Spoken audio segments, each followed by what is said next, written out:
Supper, the Eucharist. And what is the act at the Eucharist or the Lord's Supper which occurs at the height of that service?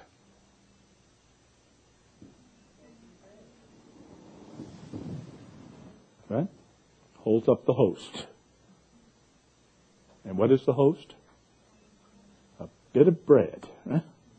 Is there any significant difference in that and holding up a stalk of wheat? Both are symbolic acts, right? The bread has come, according to classical Protestants and Catholics differ on this, but in Catholic theology, the bread has become literally the body, the blood, the soul, the divinity of Christ. Christ is present in the bread, literally. Protestants tend to regard it as symbolic, but in either case, it amounts to very much the same thing. So why do you suppose that Hierophant was holding up a stalk of grain in the Eleusinian Mysteries, the height of it? The Eleusinian Mysteries were about the goddess Demeter and her daughter Persephone, and Demeter was the goddess of the grain.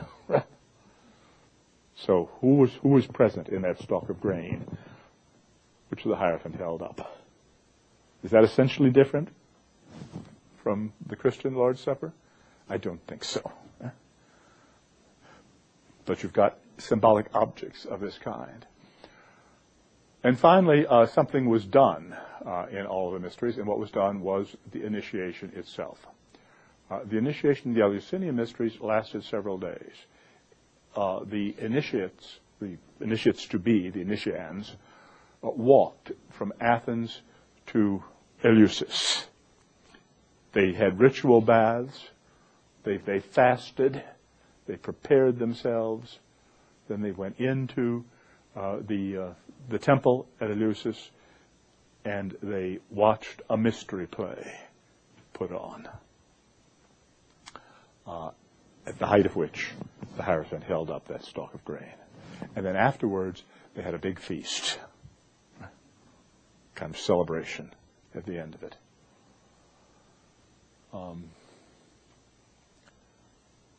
Practically every one of those elements is present in modern Freemasonry.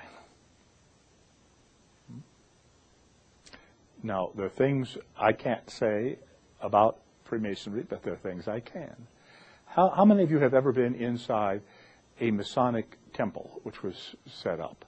And, you can go, my wife and I have been through the Grand Lodge in London, and you can go to Washington and go through the Masonic temples there. They're open for anybody to come in and see. What is the floor like in a properly appointed Masonic temple? All right, it's called a tessellated floor, exactly. And what does that mean? It's a black and white checkerboard. If you've been in a Masonic temple, you will recall having seen that, right? Sometimes it's a rug, sometimes it's laid out in tiles. That's what tessellated means, tiled. But it's black and white squares which alternate. What's the point of that? Why is that in every Masonic temple? It's something which is shown. What does it mean? What's the significance of it? All of those opposites, right? The black and the white symbolize all of the opposites of life. Pain and pleasure, yin and yang, all of the opposites, whatever they are. Is life an experience of opposites? Absolutely. Absolutely. In India, one of the great teachers was Gautama Buddha. And he said that all life is frustration. To live is to be frustrated, said the Buddha. And then another great teacher came along shortly after the Buddha and said that all life has at its core an unconditioned and limitless joy. Who was right? The other teacher was Shankaracharya. Who was right? the Buddha, who said all life is frustration, or Shankaracharya, who said that all life is limitless joy? They were both right, of course, because life is the checkered floor, right? Black and white. It's both experiences. It's death and resurrection. Right? Now, what the mysteries were about was to bring into realization in the minds of the initiates the fact that life is this mixture of frustration and joy, yin and yang, death and resurrection, and to bring an accommodation to that fact. If we simply, you know the difference between an optimist and a pessimist?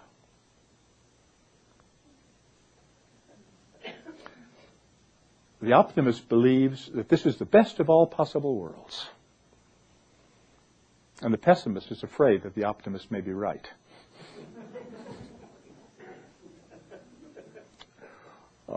We don't live only on white squares, and we don't live only on black squares. We live on both. And to live effectively, we have to be able to manipulate on both those squares. And that's what the mysteries were about, and that's what modern Freemasonry is about, emphasizing that point. All right. Well, I've been sort of skipping over some things on the mysteries. Let's talk a little bit about Freemasonry then.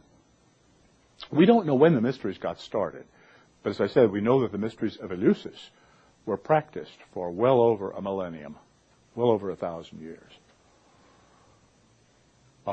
Freemasonry, as we know it, is, comparatively speaking, recent. My academic field, Betty mentioned I'm a retired professor of English, but I didn't do literature much. I did history of the English language. And so I'm a historian, basically. And historians tend to see things in rather different terms from everybody else. For a historian, we call the language of Shakespeare modern English. That's just yesterday.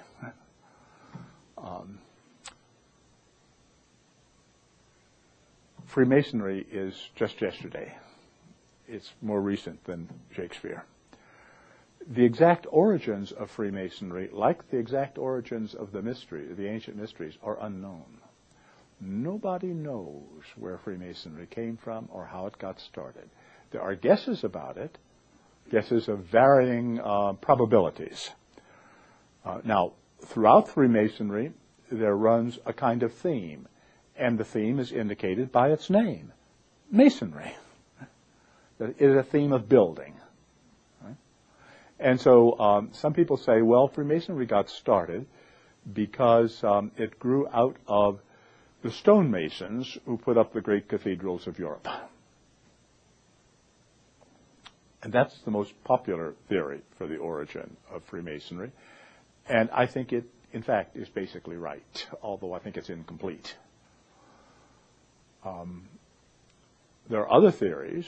One that has become particularly popular recently, about which several books have been published, is that there was a